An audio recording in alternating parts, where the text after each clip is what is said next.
Hello friends, नमस्कार। तो आज का वीडियो मैं बनाने जा रही हूँ। मेरा टॉपिक सोचा कि क्या बनाऊँ, कौन सा ऐसा टॉपिक है जिस पर कि मैं अपनी बात रख सकती हूँ। और आज मैंने बहुत सोच समझ कर एक टॉपिक चूज़ किया है। जैसे कि आप सभी जानते हैं, आजकल बोर्ड के एग्ज़ाम चल रहे हैं। हमारे बच्चों के बोर्ड के एग्ज़ाम हो रहे हैं, क्लास 10th के, 12th के।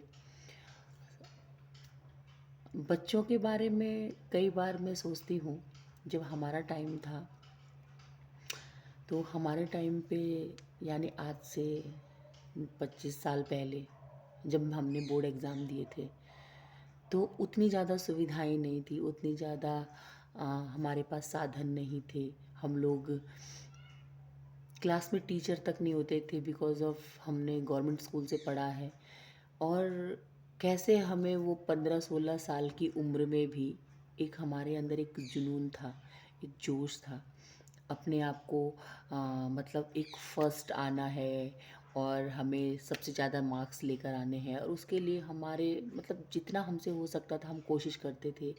आज की तरह हमारे पास न तो कोचिंग क्लासेस थी, न कोई ट्यूशन था, न हमारे माँ बाप पढ़े लिखे थे, न हमारे पास गूगल था, ना कि हमारे आसपास का इन्वायरमेंट ऐसा था, ना हमें कोई प्रोत्साहित करने वाला था। हम लोग स्कूल जाते थे, घर आते थे, अपना होमवर्क करते थे, अपना घर का काम भी करते थे। माँ बाप को कोई लेना देना नहीं। उनको जब हम घर आए, उन्होंने हमसे हमारे जो छोटे छोटे घर के काम थे वो हमसे करवाए। नेक्स्ट डे हम स्कूल गए।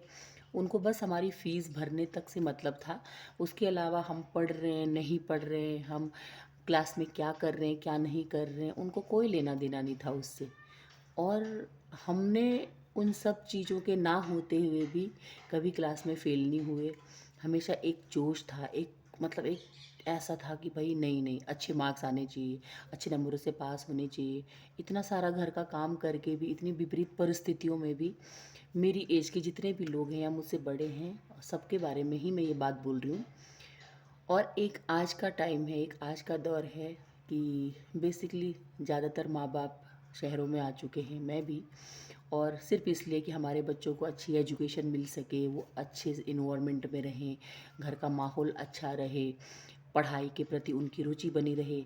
लेकिन आज के बच्चों के लिए इतनी सारी सुविधाएं होते हुए भी उनके पास पढ़े लिखे माँ बाप हैं, कोई घर का काम नहीं है। उनकी एक उंगली पे टक टक टक गूगल करते हैं कोई भी चीज़ को सर्च करने के लिए। उनके पास अच्छी कोचिंग क्लासेस हैं, उनके पास उन्हें हर टाइम ट्यूशन है, उनके पास रिसोर्सेज बहुत हैं, है ना। कोई घर का काम नहीं करना, कुछ नहीं करना, अच्छे टीचर्स हैं, अच्छे स्कूल्स हैं। और उसके बाद भी रिज़ल्ट क्या होता है? सभी नहीं, लेकिन ज़्यादातर बच्चे ऐसे हैं कि भाई। और हाँ, टीचर्स को तो पीटना नहीं है बच्चों को, माँ बाप को अपने बच्चों से ऊंची आवाज़ में बात नहीं करनी कि भाई हमारा बच्चा डिप्रेशन में चला जाएगा, हमारे बच्चे को कहीं ओवर थिंक ना कर ले। ज़्यादा पढ़ने के लिए नहीं बोल सकते। और उसके बाद भी बच्चा क्या कर रहा है, उसको अपनी कोई टेंशन नहीं। उसके अंदर मैंने वो जोश, वो जुनून, वो देखा ही नहीं। ना माँ बाप की रिस्पेक्ट है, ना टीचर्स की रिस्पेक्ट है, ना अपने फ्यूचर की चिंता है। तो ये किस तरह का एक इन्वायरमेंट बन चुका है, किस तरह का एक वातावरण है जिसमें कि बच्चों को अपने फ्यूचर की कोई टेंशन नहीं है। जब तक हम उनके अंदर ये एथिक्स नहीं डालेंगे, उनके अंदर ये जोश, ये जुनून, ये पढ़ाई करने के बाद उनके फ्यूचर के लिए उन्हें क्या करना है, क्या नहीं करना है, ये जज्बा उनके अंदर नहीं डालेंगे, जब तक वो खुद से कोशिश नहीं करेंगे, तब तक मुश्किल ही वो किसी लक्ष्य तक पहुंच पाएंगे।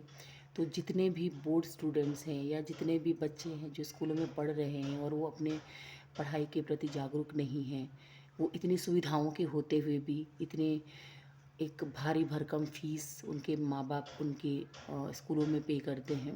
तो इतना कुछ होने के बाद भी अगर वो बच्चा अपने फ्यूचर के लिए बिल्कुल भी चिंतित नहीं है, अपनी पढ़ाई को लेकर सीरियस नहीं है, तो मैं तो यही कहूँगी कि प्लीज़ आप अपने साथ फिर गलत कर रहे हैं, है ना। हर माँ बाप का सपना होता है कि उसका बच्चा अच्छे से पढ़े, अच्छे मार्क्स स्कोर करे, अच्छे नंबरों से पास हो। और जो तकलीफ़ें, जो परेशानियाँ, जो मुश्किलें आज उनके माँ-बाप को झेलनी पड़ रही हैं, या जिस मुकाम तक उनके माँ-बाप उस अपने जीवन में नहीं पहुँच पाए, उनके बच्चों में वो अपना फ्यूचर देखते हैं, अपने सपनों को देखते हैं। तो हर बच्चे को ये समझना होगा कि वो अपने लक्ष्य तक, अपने अपने लक्ष्य तक पहुँचने के लिए निरंतर प्रयास करता रहे, मेहनत करे, समझे कि उनके माँ-बाप उनके लिए किस तरह से चीज़ों को, छोटी-छोटी चीज़ों, उनकी छोटी-छोटी ख्वाहिशों को पूरा करने के लिए किस तरह से चीज़ें जुटाते हैं, है ना? तो प्लीज़ अपने साथ-साथ अपने माँ-बाप के बारे में भी सोचिए, और अपने अच्छे फ्यूचर के लिए अपने आज में मेहनत कीजिए, ताकि आपको कल मेहनत न करनी पड़े उतनी जितनी कि आज मतलब हम लोग कर रहे हैं। एक स्ट्रगल वाली लाइफ हम लोग जी रहे हैं। तो all the best for your board examination, और सब अच्छा होगा। जय हिंद।